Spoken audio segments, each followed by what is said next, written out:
గులాబీలు audio serial. రచన శ్రీ బోయిన భాస్కర్ గారు. స్వరం భామ. ఎపిసోడ్ 3. జరిగిన కథ. తల్లిదండ్రులు తన మీద పెట్టుకున్న నమ్మకానికి చాలా సంతోషపడుతుంది నిర్మల. అలాగే ఒక నిర్ణయం తీసుకొని సాగర్ని ఎయిర్పోర్ట్కి రమ్మని చెబుతుంది. అదే సమయంలో పేపర్ చదువుతున్న పవన్కి అందులో ఇంట్లో ఒకేలా జరగడంతో వెంటనే ఆ పేపర్లో స్టోరీ రాసిన రైటర్ దగ్గరికి వెళ్తాడు. ఆ గదిలో ఉన్న ముగ్గురు మౌనంగా ఉండిపోయారు. అంతకు ముందే వాడి వేడిగా చర్చ జరగడం, ఒకరి మీద ఒకరు అరుచుకోవడం అయిపోయింది. విషయం తేలకపోవడంతో అలసిపోయినట్టుగా మౌనాన్ని ఆశ్రయించారు. అయినా కూడా వారంతా ఎవరికి వారు ఏదో ఆలోచించసాగారు.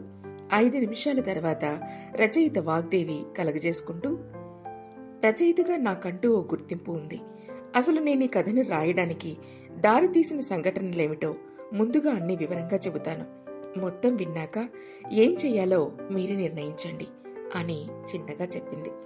అందుకు పవన్ రాజ్ బదులు చెప్పకపోవడం, ఎడిటర్ పురుషోత్తం కూడా మౌనంగానే ఉండడంతో వాగ్దేవి చెప్పడం మొదలుపెట్టింది. కొన్ని రోజుల క్రిందట నిర్మల నా దగ్గరికి వచ్చింది. తనను గురించిన స్వీయ కథ రాయమని అడిగింది. అందుకు నేను నవ్వి, నేను కాల్పనిక రచయితను, ఇలా స్వీయ కథను రాయాలనే ఆలోచన నాకెప్పుడు రాలేదు, అసలు రాయలేను కూడా అని తెగేసి చెప్పాను. కానీ ఆమె వినలేదు. ఒక్క అరగంట సమయం ఇస్తే నా కథని ఎందుకు రాయాలో చెబుతాను, ఆ తర్వాత మీ ఇష్టం అని చెప్పడంతో కాదనలేకపోయాను. అరగంట కాదు, దాదాపు 40 నిమిషాలు ఆమె కథ చెప్పి దాన్ని ఎందుకు రాయాలో వివరించింది. ఆ తర్వాత ఇదిగో మనలాగే మా మధ్య మౌనం రాజ్యమేలింది. అప్పుడు నాకున్న అనుమానాలన్నీ చెప్పడంతో క్లుప్తంగా వివరించింది. దాంతో నాకింకా ఎలాంటి సందేహము కలగలేదు. ఎందుకంటే ముఖ్యంగా ఆమె కథ రాయడం వల్ల తగినంత కంటే ఎక్కువ రెమ్యునరేషన్ ఆఫర్ చేసింది. పైగా ఆమెనే బోర్డ్ డైరెక్టర్ గా ఉన్న డైలీ పత్రికలోనే వీకెండ్ లో వచ్చే ధారావాహికల మాదిరి కాకుండా రోజు విడిచి రోజు వచ్చేలా ఏర్పాట్లు కూడా చేసింది. ఒక రైటర్ కి అంతకంటే గొప్ప అవకాశం ఇంకే ఉంటుంది. అందుకే ఒప్పుకొని రాస్తున్నాను. ఇందులో నన్ను అనవసరంగా పిలిచి అరిచేంత ఏం లేదని అర్థమైందనుకుంటా అని చెప్పడం ముగించింది. అది విన్నాక పవన్ రాజ్ ఎడిటర్ వైపు చూస్తూ, మరి ఈ విషయం నాకు చెప్పాలి కదా అరిచినట్టుగా అన్నాడు. అందుకు పురుషోత్తం వెంటనే స్పందిస్తూ, సార్, అమ్మాయి గారు తీసుకొచ్చిన ప్రత్యేక ప్రాజెక్ట్ అని, ఆదరణ బాగుంటుందని అందుకు సంబంధించిన సరుకులన్నీ మీకు చూపించాను, మీరు ఆమోదించి సంతకం కూడా చేశారు అని చెప్పి అందుకు సంబంధించిన కాపీని చూపించాడు. అది చూసిన పవన్ రాజ్ కి బదులుగా ఏం మాట్లాడాలో పాలుపోలేదు. కానీ ఏదో గుర్తుకు వచ్చి, సరే ఇంతవరకు బాగానే ఉంది, మరి మిగతాదేంటి, అదే దేని గురించి రాయమన్నది అని చెప్పావు కదా, ఆ కథ ఏంటో చెప్పు అంటూ లోపల ఏదో కీడు శంకిస్తూ ఉంటే ఉండలేక వాగ్దేవిని అడిగాడు.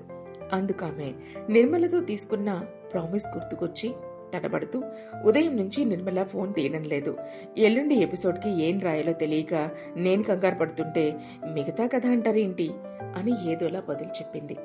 అందుకు పవన్ రాజ్ కొంచెం రిలాక్స్ అవుతూ, అంటే ఈ కథ పబ్లిష్ కావాలని నిర్మల అనుకున్నట్టుగా మీరు చెప్పిన మాటల ద్వారా నాకు అర్థమైంది.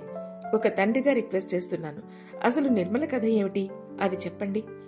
అందుకు వాగ్దేవి ఒక్కసారిగా సీరియస్ అయిపోయింది.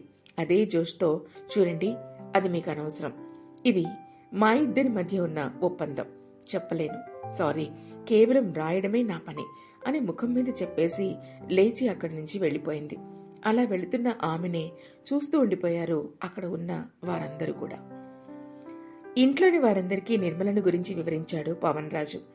అంతేకాకుండా ఆమెను గురించి వాళ్ళ సొంత పత్రికలో వస్తున్న కథనాలను గురించి కూడా చెప్పాడు. దాంతో అప్పటికే ప్రచురితమైన 2 భాగాలని అందరూ చదివారు. ఆ కథనాల ప్రకారం నిర్మల ఆంతర్యం ఏమిటై ఉంటుంది, ఇంకా జీవితంలో లోకంలో ఏమీ చూడనే లేదు, అనుభవించను లేదు, మరి అప్పుడే ఆమె కథను రాయించుకోవాల్సిన అంత అవసరం ఏమిటి, లేక ఇంకేదైనా ప్రత్యేకత ఉన్నదా అనే ధోరణిలో ఎవరికి తోచినట్లుగా వారు ఆలోచించసాగారు. ఆ రోజు రాత్రి డైనింగ్ హాల్లో తినేటప్పుడు కూడా వాటిపైనే చర్చించసాగారు. అమృతకి మాత్రం అదంతా ఏదో కీడులా గోచరిస్తూ ఉంటే ఏడుపు అందుకుంది. ఆమెను ఓదారుస్తూనే కథనంలో తనని కట్టిపడేసిన అంశాన్ని లేవనెత్తుతూ ఇంతకీ సాగర్ ఎవరో చిన్నగా కదిలించింది ప్రమీల. అది విన్న అమృతతో సహా మిగతా అందరూ దిగ్గున ఆమె వైపు చూశారు. వారి ముఖాల్లో అనేక ప్రశ్నలు ప్రమీలని సంధిస్తున్నట్లుగా అనిపిస్తూ ఉంటే, అదే అందులోనే ఉంది కదా, ఎక్కడికో వెళ్లేందుకు మన నిర్మల సాగర్ అనే అతన్ని ఉన్నపళంగా ఎయిర్పోర్ట్కి రమ్మని ఆర్డర్ వేసింది. ఆ సాగర్ ఎవరు అని డౌట్ వచ్చింది అంది. అది వినగానే అక్కడున్న వారి మనసులన్నీ చకచకా తాము చదివిన కథనాల్లోకి వెళ్లి వెతికాయి. కాని ఎవరికీ పెద్దగా ఏదీ తట్టలేదు. వారి మౌనాన్ని గమనించి వాళ్లంతా మనసు పెట్టి చదవలేదని ప్రమీలకి అర్థమై లోలోనే తిట్టుకుంది. అప్పుడే అవునానమ్మా, వాళ్ళిద్దరూ కలిసి ఏదో బర్త్డే పార్టీకి కూడా వెళ్లినట్లు కూడా ఉంది అని చెప్పాడు మనవడు పృథ్వీరాజ్. అతని మాటలు చిరాకుగా అనిపిస్తూ ఉంటే తీక్షణంగా అతన్ని చూసింది ప్రమీల. సరిగ్గా అప్పుడే అక్కడికి వచ్చిన పని మనిషి, అయ్యా, ఎడిటర్ పురుషోత్తం సార్ వచ్చిండు అని చెప్పాడు. అది వినగానే పవన్ రాజ్ తింటున్న ప్లేట్లో చేతులు కడిగేసి లేచాడు. హాల్లోకి వచ్చిన పవన్ రాజ్ నేరుగా పురుషోత్తంని చేరి ఏదో అడగబోతున్నంతలోనే అతను తన చేతిలో ఉన్న ఫైల్ని అందించాడు. దాన్ని తెరిచి చూసి ఆశ్చర్యపోతూ, సాధ్యం కాదన్నట్లే మాట్లాడింది, ఇప్పుడిలా రాసి పంపిందంటావు సాలోచనగా అడిగాడు. అదే నాకు అర్థం కావడం లేదు సార్ అని పురుషోత్తం చెప్పడంతో ఫైల్లోని పేపర్లన్నీ ఓసారి పరిశీలించి, ఇవి నకలు కాపీలే కదా, సరే మీ పనిలో మీరుండండి అని చెప్పగానే ఎడిటర్ అక్కడి నుంచి వెళ్లిపోయాడు. తనన్నలా చూసేసరికి కాస్త జడుసుకున్న పృథ్వీరాజ్ సర్దుకొని, నేను వేరే అనడం లేదు నానమ్మా, అందులో ఉన్నదే చెబుతున్నాను అని నిదానంగా చెప్పాడు పృథ్వీరాజ్.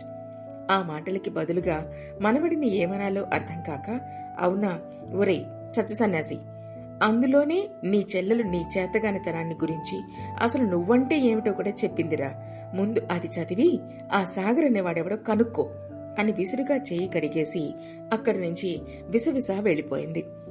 నానమ్మకి కోపం ఊరికే రాదు. అలాంటిది అంతలా కోపం తెచ్చుకోవడమే కాకుండా అందువల్లనే తనని ఓ మాట కూడా అన్నదనే విషయం పృథ్వీరాజ్కి అర్థమైంది. అంతే, తను కూడా భోజనం ముగించేసి అక్కడి నుంచి తన గదిలోకి వెళ్లిపోయాడు. డబ్బున ఆ 2 భాగాలకి సంబంధించిన పేపర్లను తీసుకుని నిదానంగా చదవసాగాడు. అలా చదువుతూ ఉంటే ఓ చోట అతడి కళ్ళు నిలిచిపోయాయి. ఆ వ్యాఖ్యలు చదవగానే కాసేపు మౌనంగా ఉండిపోయాడు. ఓహో, నానమ్మ ఈ మాటలు చదివే నా మీద సీరియస్ అయ్యిందన్నమాట అనుకుని ఏదో తెలియని వెలితితోనో ఇంకేదో తెలియని తీరులో నవ్వుకున్నాడు. నిర్మల ఆ రైటర్కి ఏమని చెప్పింది? నిర్మల సాగర్లు ఎక్కడికి వెళ్లారు? ఆ విషయం ఇంట్లో వాళ్ళు తెలుసుకుంటారా? ఈ ప్రశ్నలకి సమాధానాలు తెలుసుకోవాలంటే వింటూనే ఉండండి ప్రేమ గులాబీలు మీ తపస్వి ఆడియో స్టోరీస్లో.